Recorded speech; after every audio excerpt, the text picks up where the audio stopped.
할렐루야. 네, 우리 좋은 계절 9월이 왔습니다. 이 모든 시간 속에서도 우리를 인도하시는 그 하나님 앞에 우리가 감사함으로 오늘도 주님 앞에 예배하며 나가겠습니다. 우리 다 함께 자리에서 일어나셔서 우리 임내 찬양하겠습니다.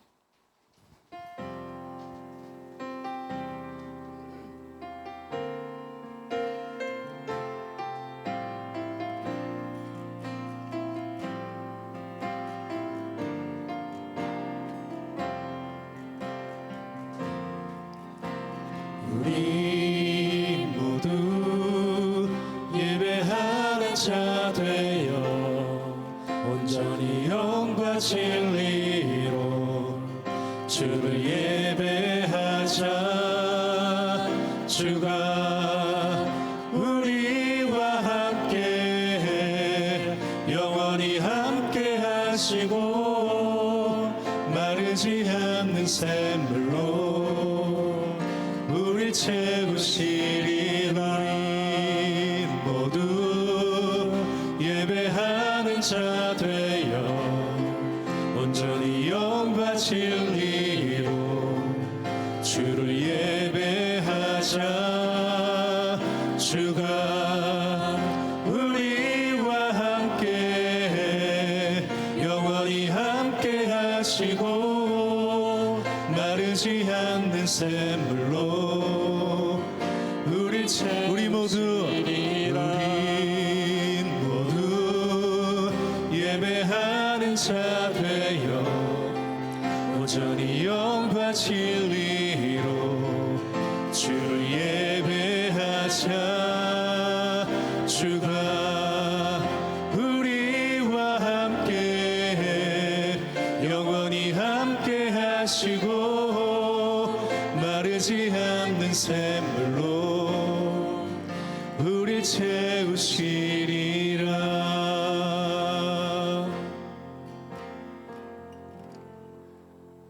하나님, 우리에게 또 새로운 계절, 또 새로운 한 달 9월을 허락해 주시니 감사를 드립니다. 계절이 바뀌어도 영원히 우리와 함께 하시고 우리를 하나님 그 품 안에 품어 주시는 그 하나님의 사랑과 그 은혜를 또 감사하며 주님 앞에 나아갑니다. 우리가 드리는 모든 예배를 통하여 주님만 영광 받아 주시고 또 오늘도 우리에게 말씀하시는 그 말씀 가운데 거할 수 있도록 이 모든 시간들을 통하여 우리에게 하나님의 뜻을 나타내어 주시옵소서. 모든 시간들을 주님께 올려드리며 예수님의 이름으로 기도드립니다. 아멘. 우리 사도신경으로 우리의 신앙을 고백하겠습니다. 나는 전능하신 아버지 하나님 천지의 창조주를 믿습니다. 나는 그의 유일하신 아들 우리 주 예수 그리스도를 믿습니다.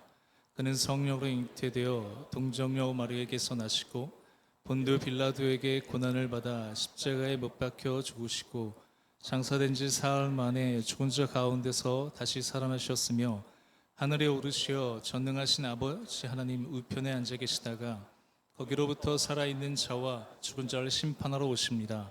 나는 성령을 믿으며 거룩한 공교회와 성도의 교제와 죄를 용서받는 것과 몸의 부활과 영생을 믿습니다. 아멘. 함께 자리에 앉도록 하겠습니다.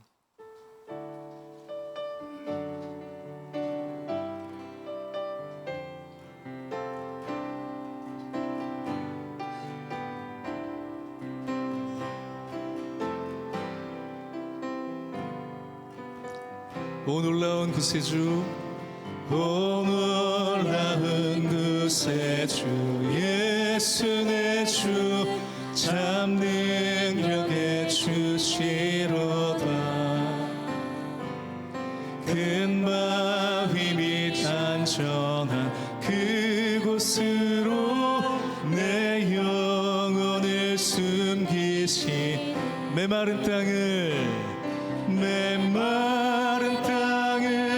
종일 걸어가도 나 피곤치 아니하며 저 위험한 곳 내가 이를 때면 전 바위에 숨기시고 주 손으로 덮으시. 오 놀라운 구세주, 오 놀라운 구세주 예수 내 주 내 모든 짐 벗기시네 죄악에서 날 끌어올리시며 또 나에게 힘 주시네 메마른 땅을 종일 걸어가도 나 피곤치 아니하며 저 위험한 곳 내가 이를 때면 큰 바위에 숨기시고 주 손으로 덮으시네 측량 못할 은혜로 채우시며 늘 성령에 감아주사 큰 기쁨 중심이고 찬양토록 내 세금을 도우시네 메마른 땅을 종일 걸어가도 나 피곤치 아니하며 저 위험한 곳 내가 이를 때면 큰 바위에 숨기시고 주 손으로 덮으시고 우리 한 번 더 메마른 땅을 종일 걸어가도 나 피곤치 아니하며 저 위험한 곳 내가 이를 때면 큰 바위에 숨기시고 주 손으로 덮으시네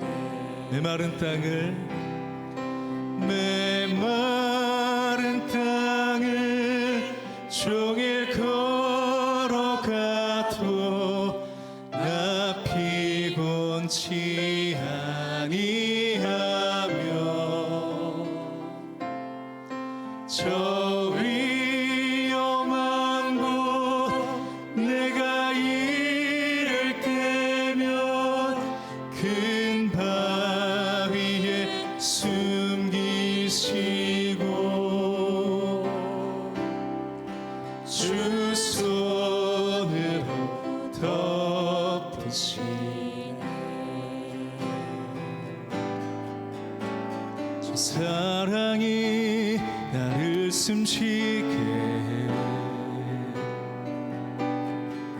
세상 그 어떤 어려움 속에 주 은혜로 나를 돌보시며 주 은혜로 나를 돌보시며 세상 끝날까지 지켜주신 다시 한번 주 사랑이 나를 이끄시네 주 사랑이 나를 이끄시네 내가 갈 수 없는 그곳으로 주의 사랑 나를 붙드시며 세상 끝날까지 인도하십니다 세상 끝날까지 인도하시 우리 함께 주님만이 내 아픔 하시며 주님만이 내 맘 어루만지네 어느 누구도 나를 향하시 주님의 사랑을 끊을 수 없네 주님만이 내 능력이시며 주님만이 나의 구원이시네. 어느 누구도 나를 향하시 주님의 사랑을 끊을 수. 우리 처음부터 다시 한번 고백하겠습니다. 주 사랑이 나를 숨쉬게, 주 사랑이 나를 숨쉬게 해. 세상 그 어떤 어려움 속에도 주 은혜로 나를 돌보시며 세상 끝날까지 지켜주시. 우리 한 번 더 주 사랑이 나를 이끄시네. 주 사랑이 나를 이끄시네. 내가 갈 수 없는 그곳으로 주의 사랑 나를 붙드시며 세상 끝날까지 인도하시네. 주님만이 내 아픔 아시며 주님만이 내 맘 어루만지네. 어느 누구도 나를 향하시 주님의 사랑을 끊을 수 없네. 주님의 사랑을 끊을 수 없네. 주님만이 내 능력이시며 주님만이 나의 구원이시네. 어느 누구도 나를 향하시 주님의 사랑을 우리 한번 선포하며 주님만이 내 아픔 아시며 주님만이 나 부르만지네. 어느 누구도 나를 향하시 주님의 사랑을 끊을 수 없네. 주님의 사랑을 끊을 수 없네. 주님만이 내 능력이시며 주님만이 나의 구원이시네. 어느 누구도 나를 향하시 주님의 사랑을 끊을 수 없네. 이제 우리 같이 함께 기도하겠습니다. 우리 함께 기도할 때 하나님, 지난 8개월의 시간을 하나님의 품 안에서 우리를 지켜주시고 인도해 주신 것 감사를 드립니다. 새로운 9월이 시작됩니다.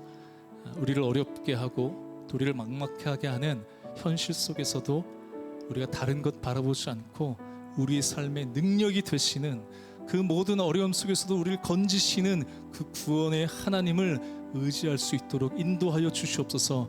또 오늘 예배 가운데 우리의 강팍해져 있던 마음들을 열어주시고 우리가 길을 열어서 전능하시고 완전하신 그 하나님의 말씀 가운데 들어갈 수 있는 시간 되게 하여 주시옵소서. 우리에게 말씀하여 주시옵소서. 그 하나님의 음성을 듣는 시간 되게 해달라고 우리의 마음의 시간 고백하며 이 예배를 주님께 올려드리는 우리 기도하며 나가겠습니다. 우리 함께 기도하겠습니다. 하나님 감사를 드립니다. 하나님 오늘도 우리를 함께 시간 속에서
사랑이 많으신 하나님 아버지, 아름다운 9월 첫 주 예배 자리로 주님의 지체들을 모으시고 예배 드릴 수 있도록 인도해 주심을 감사드립니다. 긴 여름의 끝에서 가을을 만나니 매일의 일상이 귀하고 감사합니다. 천지를 지으시고 심히 기뻐하신 하나님 아버지, 지난 한 주의 삶 가운데 저희의 죄를 예수 그리스도의 보혈로 씻어주시고 또다시 부여해 주신 삶을 아버지 말씀에 올리어 눈동자같이 보호하시고 함께 하시는 주님의 섭리를 의지하며 살게 하옵소서. 우리나라 대한민국이 당면한 많은 문제 앞에서 주님의 자녀들이 힘들어하고 있습니다. 주님의 펴신 손으로 성도들을 모으시고 국가와 민족을 위해 더욱 힘써 기도하오니 주님의 때에 주님의 방법으로 응답하여 주실 줄 믿습니다. 사랑하는 하나님 아버지, 악한 이 시대에 구별된 다음 세대를 세우시고 말씀과 기도와 예배로 건강하게 준비하도록 도와주시옵소서. 우리가 교회 성도들이 주님이 기뻐 받으시는 예배를 드리도록 모든 순서를 인도하여 주시고 말씀 선포하시는 이보율 목사님께 영육 강건함을 더하시사 부어주신 말씀의 비밀과 은혜가 풍성케 일어나길 소망하고 기도드립니다. 환우와 입시, 군 복무, 삶이 곳곳에서 예수 그리스도의 증거가 넘치게 도와주시옵소서. 모든 말씀 예수 그리스도의 이름으로 기도드리며 주님이 가르쳐 주신 기도로 함께 하겠습니다. 하늘에 계신 우리 아버지, 아버지의 이름을 거룩하게 하시며 아버지의 나라가 오게 하시며 아버지의 뜻이 하늘에서와 같이 땅에서도 이루어지게 하소서. 오늘 우리에게 일용할 양식을 주시고 우리가 우리에게 잘못한 사람을 용서하여 준 것 같이 우리 죄를 용서하여 주시고 우리를 시험에 빠지지 않게 하시고 악에서 구하소서. 나라와 권능과 영광이 영원히 아버지의 것입니다. 아멘.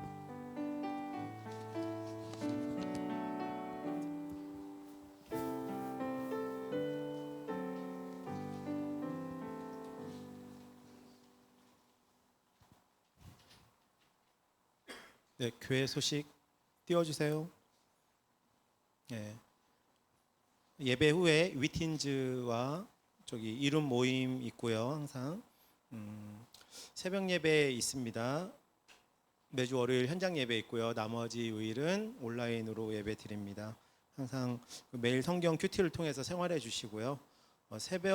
수요 예배 11시에 있습니다.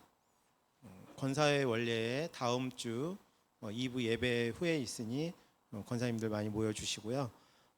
찬양대 여성 파트 모집하고 있습니다. 유옥숙 권사님한테 신청하시면 같이 참여할 수 있습니다.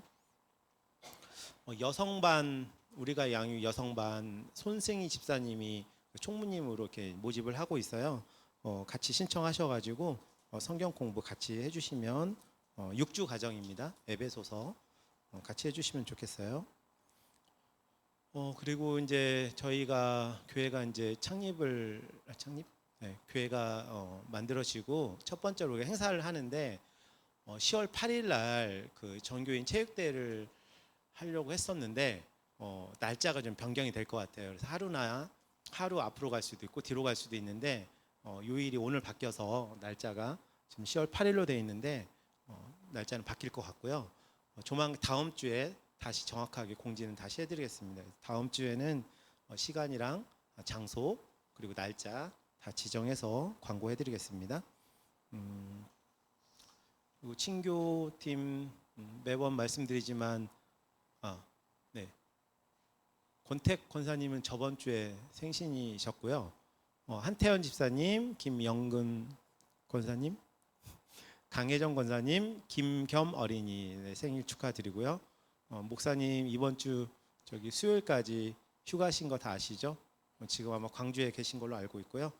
시찰에 참석 5일 날 참석 예정이고요. 동호회 있습니다.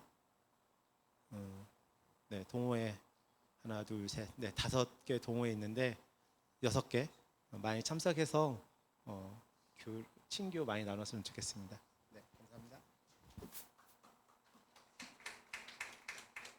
네, 우리 생일 맞으신 분들 또 우리 교회 또 처음 나오신 분들 우리 함께 우리 환영하고 축복하겠습니다.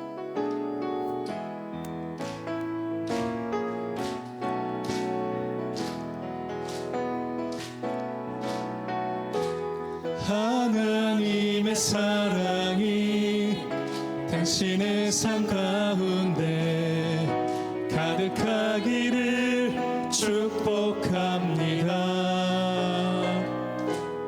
하나님의 은혜가 우리 가운데 가득하길 기도합니다. 우리 한 번 더 하나님의 사랑이 하나님의 사랑이 당신의 삶 가운데 가득하기를 축복합니다. 하나님의 은혜가 우리 가운데 가득하길 기도합니다. 네, 사랑하고 축복합니다. 네, 우리 그 말씀 보기 전에 우리가 찬양대 우리 찬양 후에 우리 말씀 보도록 하겠습니다.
네, 너무 귀한 찬양 감사합니다.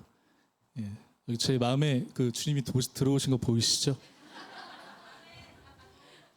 저희 말씀을 같이 보겠습니다. 오늘 모니터에서 제 목소리 조금만 넣어주시겠어요?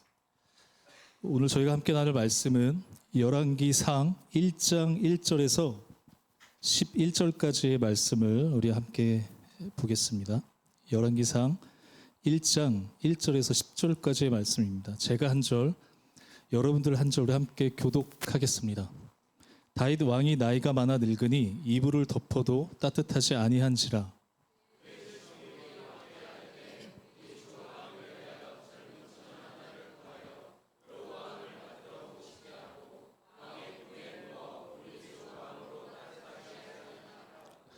이스라엘 사방 영토 내에 아리따운 처녀를 구하던 중 수넴 여자 아비삭을 얻어 왕께 데려왔으니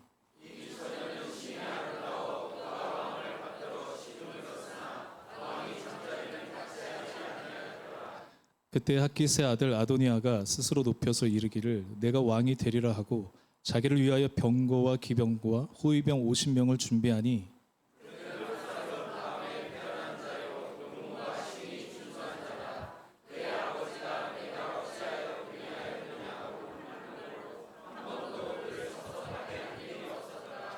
아도니아가 스루아의 아들 요압과 제사장 아비아달과 모이하니 그들이 따르고 도우나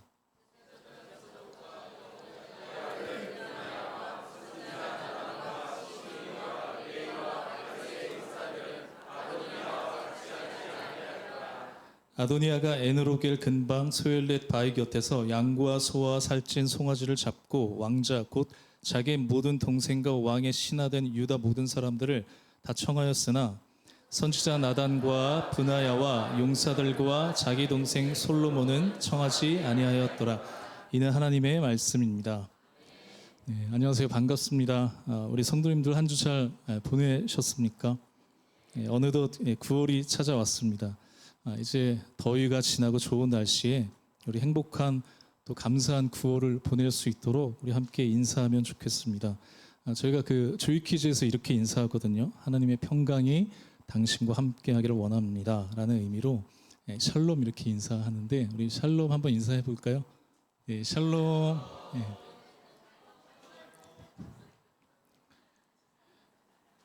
저희가 2달 동안 예레미야의 말씀을 묵상했습니다. 이제 9월부터 새로운 말씀을 보려고 하는데요. 바로 열왕기상 말씀입니다. 혹시 그 마블 시리즈의 영화를 좋아하세요? 그 마블 이 영화라는 게 시리즈라는 게 뭐냐면 옛날에 그 E.T.나 영화 그 외계인 나오는 V 같은 미국에서 만든 그 전 세계적으로 그 유명한 그 영화를 말합니다. 또 뭐가 있을까요? 저희 어렸을 때 A특공대 뭐 600만 달러의 사나이, 맥가이버 뭐 이렇게 미국에서 만드는 영화를 만듭니다. 고개를 끄덕이시는 분들이 계시네요. 저는 그렇게 즐겨보지 않지만 아이언맨하고 어벤져스 몇 편만 재밌게 봤던 것 같습니다. 근데 이 영화가 1편이 성공을 하면 엄청난 성공을 하면 어떻게 할까요? 속편을 만듭니다. 주인공과 그 줄거리를 이어서 연결된 스토리의 영화를 제작합니다. 2편, 3편. 그래서 마동석 형님도 흥행을 하니까 계속 업그레이드된 진실의 방을 보여주시잖아요. 그런데 더 이상 영화의 소재가 없으면 어떻게 할까요? 주인공을 이어서 이제 그 아들이 또 그 아들의 이야기까지 다 한 후에 그럼 이제 진짜 할 게 없으면 어떻게 하죠? 어떻게 하죠? 과거로 돌아갑니다. 그 1편의 주인공의 엄청난 능력을 갖게 되기까지의 내용을 그린다거나 어린 시절 영웅이 되기 전 어떤 사건, 에피소드를 영화로 만들기도 합니다. 저희가 이 예레미야를 통해서 망해가는 남유다와 또 범죄로 인해서 바벨론 포로로 끌려갈 수밖에 없었던 그 처참한 상황들을 저희가 7월, 8월에 살펴봤습니다. 그때 그 시기에 왕들이 누구였는지 기억나세요? 예레미야가 활동하던 시대, 그 남유다가 멸망해 가던 그 시대의 왕이 누구였는지 기억나세요? 요시야 왕부터 그의 아들인 시드기야 왕까지의 기록입니다. 그러면 이제 남유다가 멸망하기 전에 북이스라엘이 멸망하고 북이스라엘이 멸망하기 전에 남과 북이 분열되기 전까지 왜 이스라엘 전체가 멸명하고 포로로 끌려갈 수밖에 없었는지 그 이전의 이야기를 담고 있는 내용이 이제 저희가 9월, 10월 보게 될 이 열왕기 말씀입니다. 그래서 사실 오늘은 이제 열왕기 개간을 이제 하려고 해서 기름기를 좀 빼고 뻑뻑하고 지루할 수 있거든요. 졸릴 수도 있습니다. 그래도 우리 성도님들 집중해서 잘 들어주실 수 있으시죠? 네.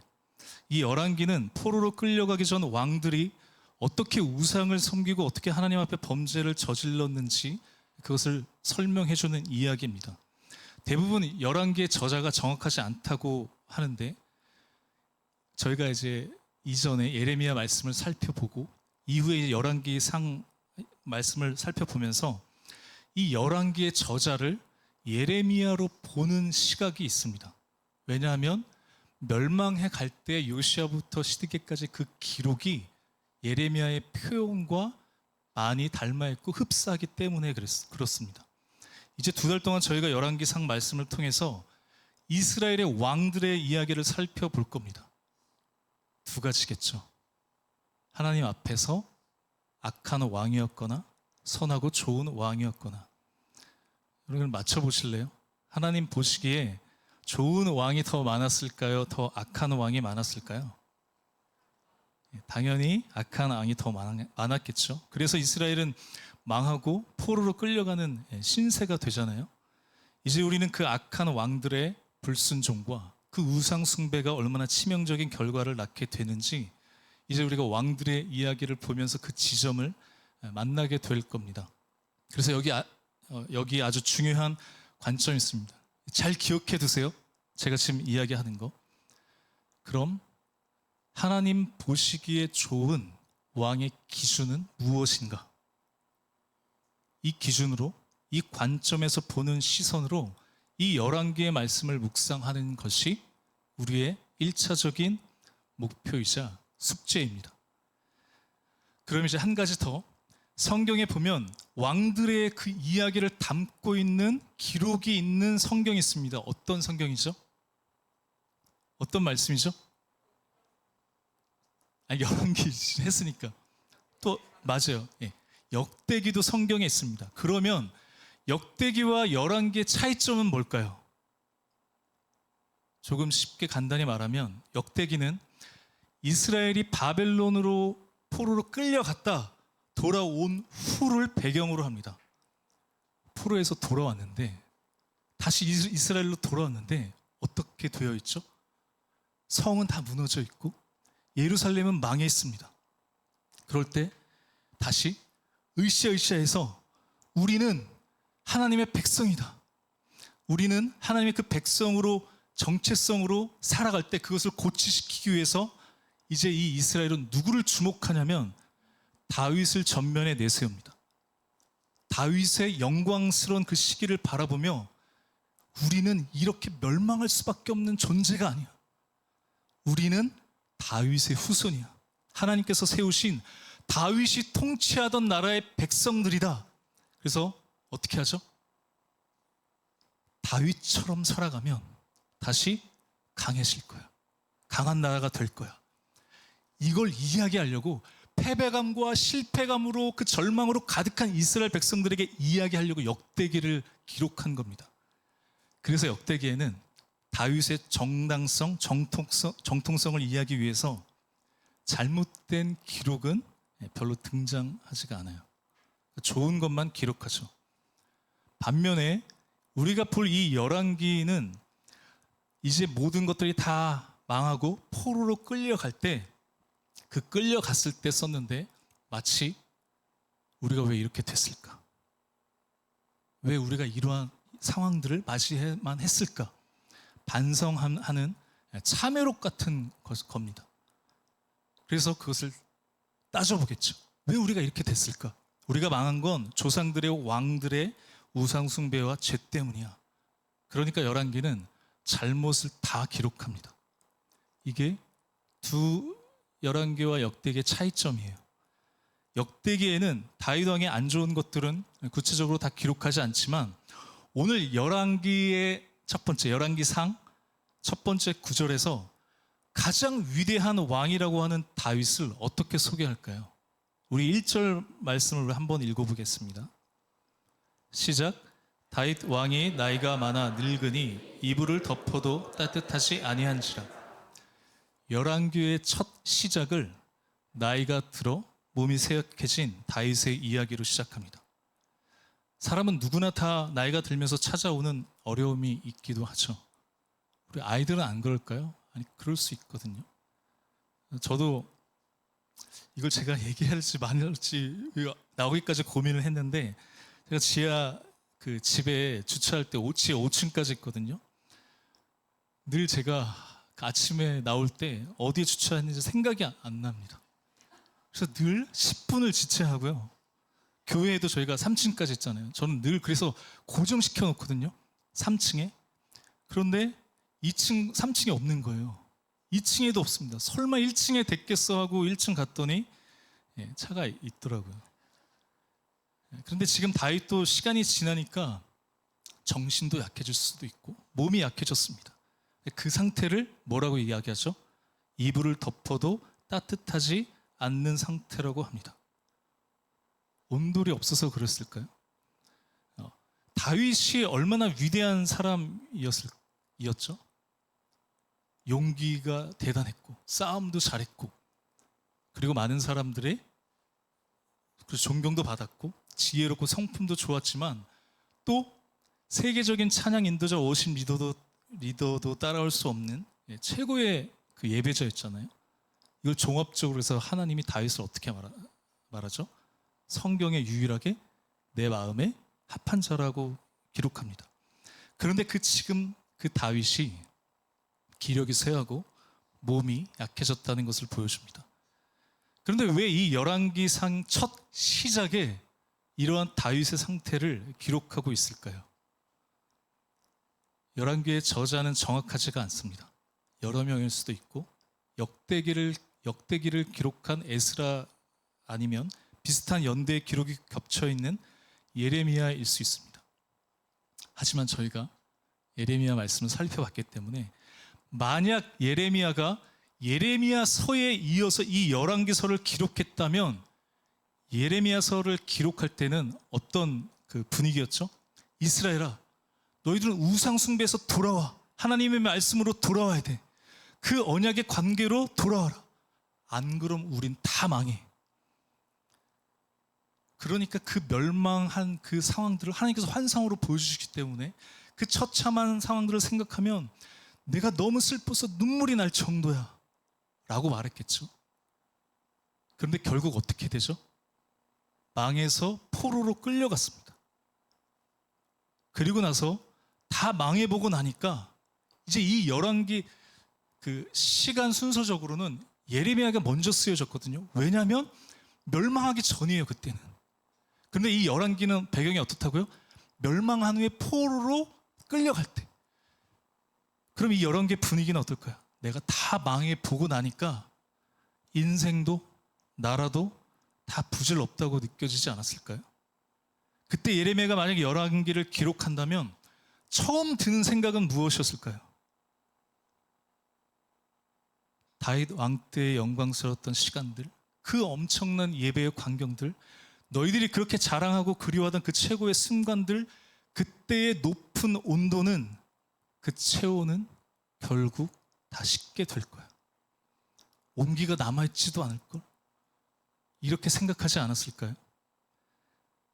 그래서 지금 이 다윗의 상태는 어쩌면 다윗 개인뿐만 아니라 이스라엘의 모습, 이스라엘 왕국이 맞게 될 현실을 이 열왕기의 저자가 1장 1절 그 처음 시작에서 그것을 나타내고 싶었는지도 모릅니다. 오늘 우리의 모습은 어떨까요? 만약 50년 뒤에, 저는 50년 뒤에 없겠지만 어떤 목회자가 지금 2023년을 회고하면서 한국 상황의 그 한국 교회의 상황을 이야기한다면, 저도 지금 이렇게 이야기할 수 있잖아요. 야, 그때 대단했다. 내가 어렸을 때 4일 연속 부흥회 한다고 하면 교회가 꽉 차고, 철야 기도한다면 새벽 12시까지 넘어서 기도하고, 산으로 가서 기도하고 기도원도 꽉 차 있고 교회 예배당은 엄청 크게 짓고 몇만 명이 동시에 들어가고 그러면 뭐 하냐고. 그땐 교회가 돈만 많으면, 교회가 사람만 많으면, 큰 예배당만 있으면 법도 어기고 하고 싶은 대로 다 하고 자기 마음대로 할 수 있었지. 그러면 뭐 하냐고. 지금은 예배당이 텅텅 비어 있는데, 한국의 인구도 절반이고, 한국 교회도 내부적인 상황뿐만 아니라 외부적인 상황으로 인해 점점 쇠퇴해져 가고 그 온도가 점차 식어갈 수 있을지도 모릅니다. 다시 이제 돌아와서 다윗에게 어쩌면 이스라엘에게 한계가 찾아올 때, 그러면 사람들은 어떻게 반응할까요? 이제 여기서 인간의 방식, 사람의 방식과 기준이 무엇인지 나옵니다. 우리 2절 말씀을 우리 함께 읽어볼까요? 2절 말씀 시작. 그의 시종들이 왕께 아뢰되 우리 주 왕을 위하여 젊은 처녀 하나를 구하여 그로 왕을 받들어 모시게 하고 왕의 품에 누워 우리 주 왕으로 따뜻하게 하리이다 하고, 3절을 보면 그 여인을 수넴이라고 하는 곳에 사는 아비삭이라고 하는 여인을 데리고 옵니다. 왜 그렇죠? 다윗의 이불을 덮어도 따뜻하지 않는 그 온기를 다시 따뜻하게 하기 위해서. 그런데 이걸 누가 데리고 온 거죠? 그 여인을? 다윗이 자신의 왕위를 굳건하게 하려고, 자신의 문제를 해결하기 위해서 지시한 게 아닙니다. 다윗과 평생 함께한, 누구보다 다윗을 잘 알고 있는 다윗의 신하들이 다윗을 위해서, 나 자신의 체온을 높이기 위해서 젊은 여인을 데리고 온 겁니다. 이것이 체온을 높이는 고대의 치료법 중에 하나라고 해도 왜 이렇게까지 할까요? 이렇게까지 하는 이유가 무엇일까요? 찬란했던 다윗의 시대가 저물어 가고 있습니다. 그리고 그 시간을 오래 함께 했던 신하들도 알고 있습니다. 그래도 미련이 남는 거예요. 다윗은 쇠약해져 가지만 그들은 마지막까지 포기하지 못하는 거죠. 그래서 이제 그들은 인간적인 방법으로 그 한계를 극복하려고 합니다. 그러나 열왕기 1장뿐만 아니라 그 어디에도 다윗의 기온이, 다윗의 체온이 회복되어졌다는 기록은 없습니다. 이 열왕기의 첫 시작은 결국 그것을 극복할 수 없다는 것을 보여줍니다. 인간적인 방법, 방식으로 결국 인간의 한계를 극복할 수 없다는 것을 이 열왕기상 첫 시작에 우리에게 보여주고 있습니다. 여기서 우리가 또 알 수 있는 중요한 깨달음이 있죠. 인간 스스로 인간의 문제나 한계를 극복할 수 없을 때, 여러분, 그럴 때 발동되는 게 뭘까요? 은혜입니다.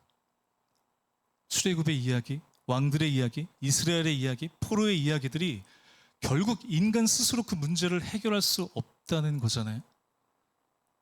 우리도 우리의 죄의 문제를 해결할 수 없을 때 어떻게 하시죠? 하나님의 주권적인 은혜가 발동됩니다. 바로 예수 그리스도를 보내주시죠. 예레미야에서도 마찬가지죠. 그 한계와 그 극복할 수 없을 때 하나님은 새 언약을 말씀하세요. 안 되니까 하나님께서 누구인지를 깨닫게 하는 마음을 주신다고 하잖아요. 그러나 이런 상황 속에서 사람들은 그러면 자연스럽게 어디에 관심을 둘까요? 그러면 다음 왕이 누가 될 것인가 하는 것입니다. 누가 이 공동체를 이끌 것인가 하는 것을 생각하겠죠. 그런데 문제는 지금 다윗은 그 다음 왕에 대한 생각이 그렇게 많지 않습니다. 육체적으로도 정신적으로도 그럴 상태가 아닌 거죠. 그럼 지금 이 궁전의 상황은 어떻게 돌아갈까요? 평생 다윗과 함께한 신하들은 어떻게 해서든 다윗의 체온을 돌아오게 하려고 노력하면서 내심 속으로는 다음 왕은 누가 될까? 우리는 누구 편에 서야 할까를 생각했을 겁니다. 그리고 그 궁 안에서는 아주 치열하게 서로의 이익을 위해서 눈치를 보면서 분주하게 움직이고 있었겠죠. 그러한 상황 속에서 먼저 왕이 되려고 했던 사람이 있습니다. 우리 5절 말씀을 우리 같이 한번 읽어볼까요? 5절 시작. 그때 학깃의 아들 아도니아가 스스로 높여서 이르기를 내가 왕이 되리라 하고 자기를 위하여 병거와 기병과 호위병 50명을 준비하니, 이 아도니아는 다윗의 아들 중에 넷째 아들입니다. 그런데 첫째 암논, 둘째 길르압, 셋째 압살롬은 다 일찍 죽었거나 성경에 나오지가 않아요. 그런데 아도니아는 뭐라고 하냐면 스스로 높여서 내가 왕이 되겠다고 공공연하게 다윗의 다음 그 왕의 자리를 준비하고 있었던 거죠. 자기를 위하여 기병과 병거, 호위병 50명을 데리고 다녔으면 거의 왕 수준 아닌가요? 이 아도니아뿐만 아니라 주위의 시선과 평가도 이미 아도니아가 왕이 되기 충분한 조건을 갖췄다고 생각합니다. 왜냐하면 서열이 누가 첫 번째죠? 다윗의 아들 중에서 이 아도니아입니다. 우리 6절 말씀도 한번 읽어볼까요? 자, 시작. 그는 압살롬 다음에 태어난 자요 용모가 심히 준수한 자라. 그의 아버지가 내가 어찌하여 그리하였느냐 하는 말로 한 번도 그를 섭섭하게 한 일이 없었더라. 아도니아는 용모가 준수했다고 기록합니다. 이 말은 어떤 말일까요? 보이는 것뿐만 아니라 리더로서, 왕으로서 많은 사람들을 매력을 줄 만한 그런 인물이었다는 거죠. 그래서 그리고 또 무엇보다 중요한 건 뭐예요? 아버지인 다윗에게 잘못한 것을 한 번도 지적받지 않았대요. 섭섭하게 한 일이 없었다고 얘기해요. 그래서 이 아도니아는 세 가지 조건을 갖추고 있었습니다.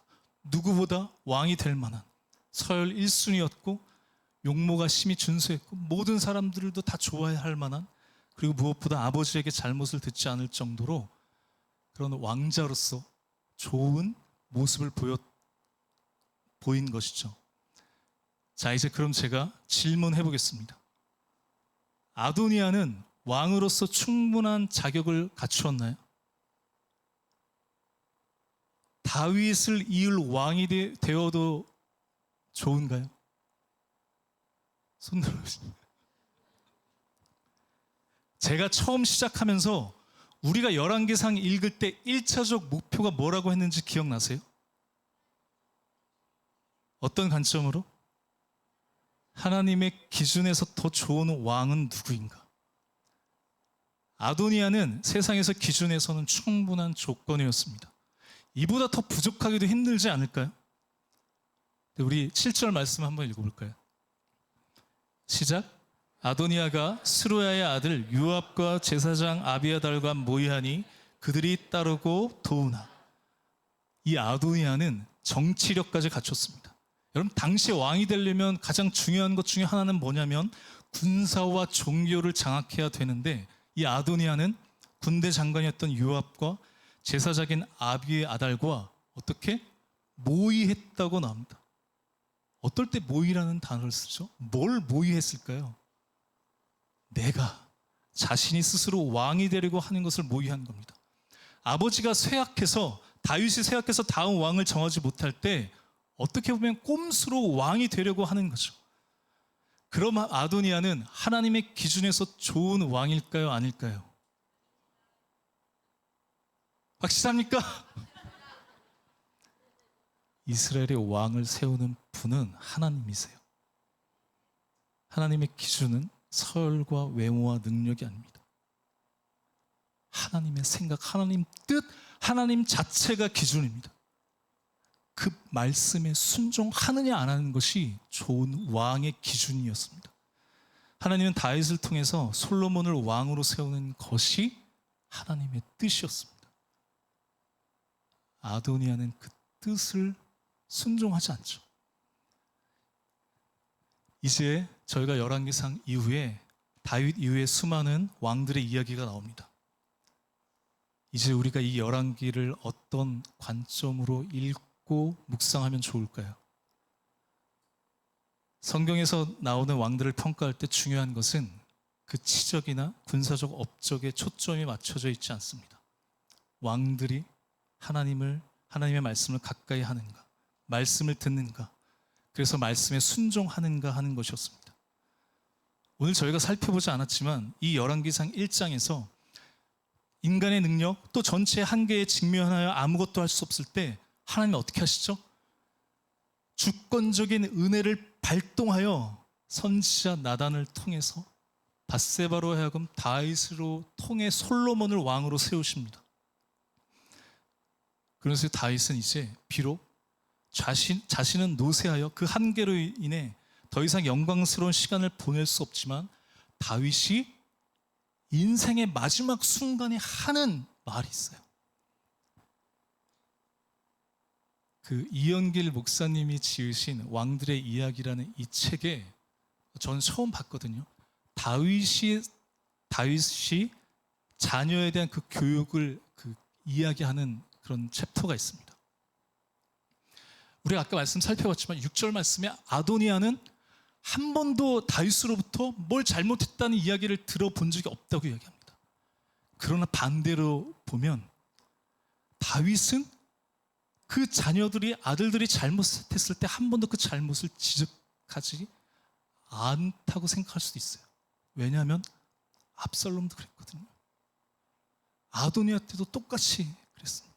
그러나 성경에서 기록은 다윗은 아들들이 어떻게든 자신을 반역한다고 하더라도 끝까지 아들들을 그냥 사랑했다고만 기록합니다. 하지만 잘못한 것에 대해서는 이야기하지 않아요.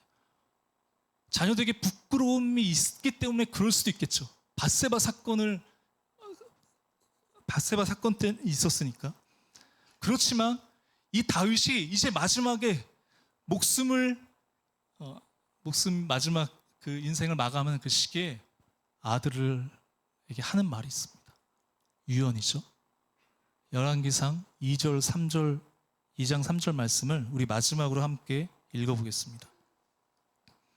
시작. 내 하나님 여호와의 명령을 지켜 그 길로 행하여 그 법률과 계명과 율례와 증거를 모세의 율법에 기록된 대로 지키라. 그리하면 내가 무엇을 하든지 어디로 가든지 형통할지라. 다윗이 이제 마지막으로 아들에게 당부하는 것은 바로 하나입니다. 어쩌면 이 다윗의 마지막 유언은 이후 이스라엘 왕들이 좋은지 아닌지를 평가하는 기준이 될 겁니다. 이제 9월부터 왕들의 이야기가 시작됩니다.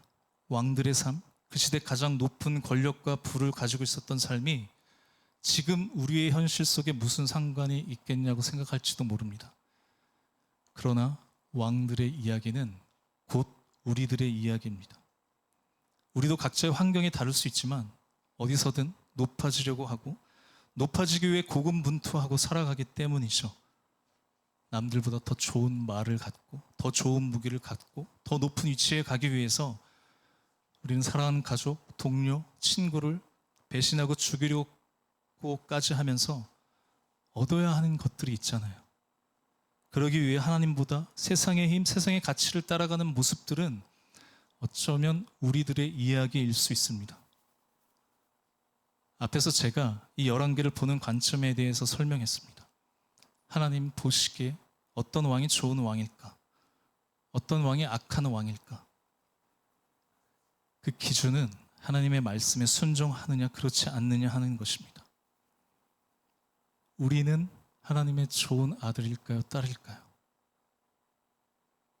하나님 보시기에 좋은 목회자일까요? 그렇지 않을까요? 하나님 보시기에 좋은 부모일까요? 아닐까요? 하나님 보시기에 좋은 자녀일까요? 그렇지 않을까요? 기준은 하나님의 말씀입니다. 하나님의 말씀, 그 명령을 지켜 그 길로 행하여 그 법률과 계명과 율례와 증거를 우리 삶의 모든 방식을, 모든 기준을 말씀에 기록된 대로 행하고 살아가는 것입니다. 그러면 우리는 그 어떠한 왕들보다 더 형통한 길을 살아갈 것이라고 이 열왕기상은 우리에게 말씀하고 있습니다. 몸이 약해진다고 해도 내 힘으로 안 되는 한계를 경험한다고 할지라도 그 기준은 말씀이어야 합니다. 이 왕들의 이야기를 통해서 우리의 삶을 만지시고 어느 상황 속에서도 우리를 간섭하시고 하나님의 뜻을 이루는 그 광경을, 그 은혜를 우리가 읽고 듣고 경험하는 시간이 되기를 여기 계신 성도님들에게 도전하고 싶습니다. 이제 우리의 시선을 왕들이 누리고 있는 세상의 힘의 논리에 두지 않고 내가 아무것도 할 수 없다고 생각할 때, 자꾸 나를 스스로 억압하고 절망 속에 가두려 할 때 우리의 삶을 돌보시고 일하기 시작하시는 그 하나님을 우리가 바라보고 싶습니다. 2023년 가을 하나님께서 우리의 삶의 이야기를 써내려가시고 우리의 삶은 하나님의 역사가 될 것입니다. 이 고백을 우리 같이 함께 우리 찬양하며 나아가겠습니다.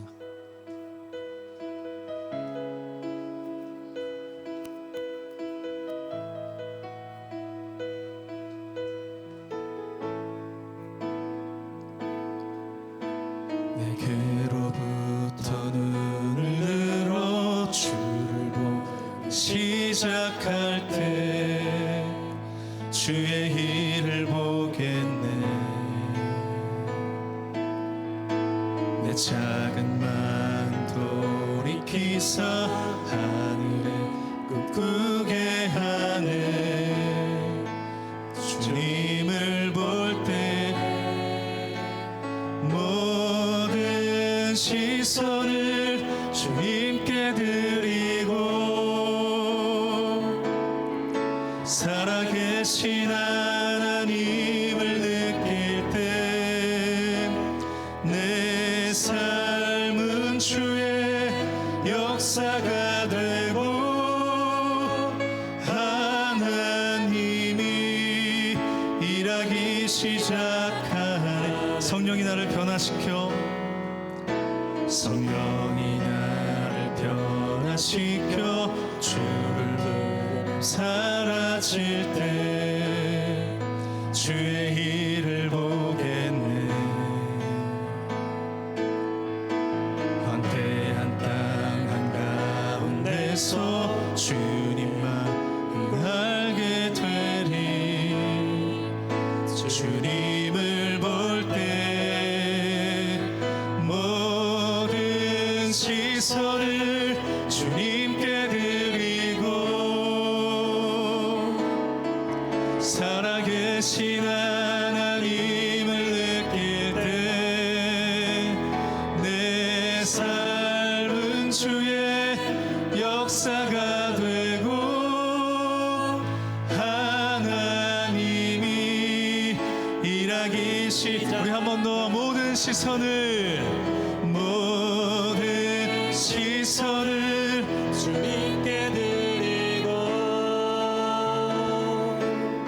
살아계신 하나님을 느낄 때 세상은 주의 나라가 되고 하나님이 일하기. 우리 마지막으로 고백하겠습니다. 모든 시선을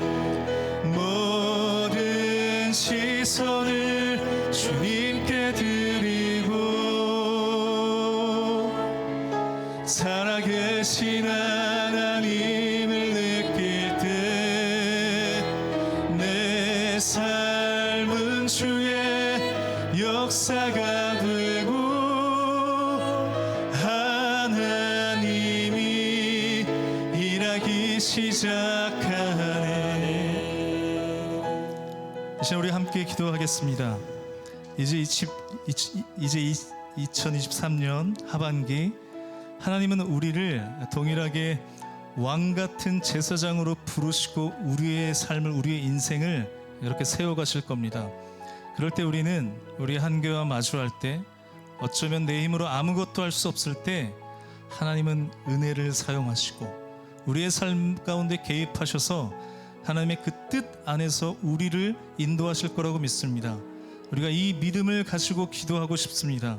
그래서 남들보다 앞서는 것, 더 좋게 보여지는 것, 사람들의 인정, 그것이 첫 번째 기준이 되지 않고 우리가 세상의 기준이 아니라 왕 같은 우리의 삶이 하나님의 말씀에 순종하는 삶이 되게 해달라고 우리가 기도하겠습니다. 그래서 우리의 삶이 하나님의 기로 그 역사가 되게 해달라고 이 시간 우리의 마음을 주님 앞에 올려드리며 우리 결단하며 우리 기도하며 나가겠습니다. 우리 같이 함께 기도하겠습니다. 하나님 감사를 드립니다. 하나님 더운 무더운 8월이 지나고 우리에게 좋은 계절 또 새로운 한 달 9월을 허락해 주시니 감사를 드립니다. 하나님 그러나 우리의 모든 삶 가운데 이 우리의 힘으로 되지 않는 우리의 뜻대로 되지 않는 삶의 한계와 또 하나님 그 절벽과 같은 하나님 그 절벽을 마주할 때가 있습니다.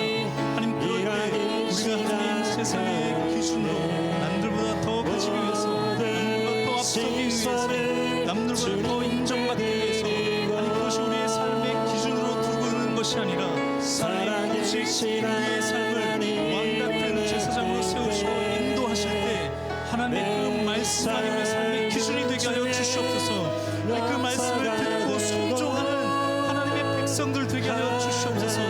또 이 세상의 리더들 되게 하여 주시옵소서. 우리의 자녀들 특별히 하나님 기억하여 주시고 축복하여 주셔서 공부할 때 또 학교에서 어느 곳에서 어떤 사람들을 만나는지 하나님 상대를 하나님 내가 그 질병과 올라가는 그런 수단으로 여기지 않고 하나님 그 모든 상황 속에서 사람을 또 섬기고 세워주갈 수 있는 하나님의 왕으로 하나님의 백성으로 하나님의 자녀가 될 수 있도록 주님 역사해 주시고 또 인도하여 주시옵소서. 하나님 우리 모든 삶의 기로 또 앞으로 하나님의 우리 삶을 인도하시는 하나님께 우리 모든 삶을 맡겨드릴 수 있도록 간섭하여 주시고 일하여 주시옵소서.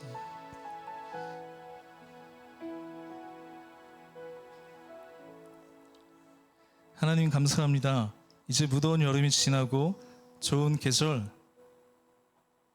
가을이 시작하는 새로운 한 달 9월을 허락해 주신 것 감사드립니다. 계절이 바뀔 때마다 우리는 변하는 상황마다 흘러가는 때마다 걱정이 앞서고 순간순간 주춤하기도 합니다. 그러나 반드시 그 변하는 계절만큼 우리를 도우시고 보살피시는 하나님의 손길을 오늘도 경험하여 우리가 감사할 수밖에 없음을 고백합니다. 이런저런 상황 속에서 우리 한 사람 한 사람을 불러주시고 오늘도 예배의 자리 말씀 가운데 나아가게 하시니 감사를 드립니다. 우리 자녀들 새로운 학기가 시작되어 학교를 갑니다. 또 우리 성도님들 직장에서 일터에서 또 다른 시작을 준비하며 더 좋은 미래를 꿈꾸며 열심히 살아가는 그 환경 속에 세상에서는 더 높은 자리, 더 먼저 된 자리, 남들보다 뛰어난 용모가 앞서가는 기준이 되지만 하나님의 백성들, 하나님의 자녀들, 하나님께서 오늘 우리들의 이야기를 펼쳐나가실 때 하나님의 말씀만이 우리 삶의 기준이 되게 하여 주옵소서. 그래서 혹 어려움과 또 한계가 찾아올지라도 넉넉히 이겨내며 형통할 수 있는 복을 누리게 하여 주옵소서. 삶의 무게에 지친 사람들, 경쟁의 필요함에 주저앉은 사람들, 세상의 강함에 부딪혀 아파하고 있는 사람들 찾아가셔서 그 상한 마음을 어루만져 주시고 결코 변하지 않는 강한 그 두 손 두 팔로 안아주시고 말씀의 힘으로 일어나게 하여 주옵소서. 오늘도 이 귀한 정성을 다하여 예물을 주님께 올려드립니다. 정성껏 준비한 마음을 받아주시고 이 예물을 통하여 주님만 기뻐하시고 영광 받으시는 그 일들에 사용되게 하여 주옵소서. 힘들고 어려운 상황 속에서 마음껏 드리지 못한 손길들 기억하여 주시고 그 어려운 상황들 해결해 주시고 또 넉넉한 마음으로 드릴 수 있는 그런 환경도 열어 주옵소서. 이제는 우리의 모든 한계에서 우리를 건져내신 예수 그리스도의 은혜와 변함없는 아버지의 사랑과 우리를 도우시는 성령님의 교통하심이 하나님의 말씀만이 우리의 삶의 기준이 되고 그 말씀을 따라 살아가기로 결정하며 나아가는 우리가 교회 모든 성도들의 삶과 그 가정 위에 영원히 함께 하시기를 간절히 축원하옵나이다. 아멘.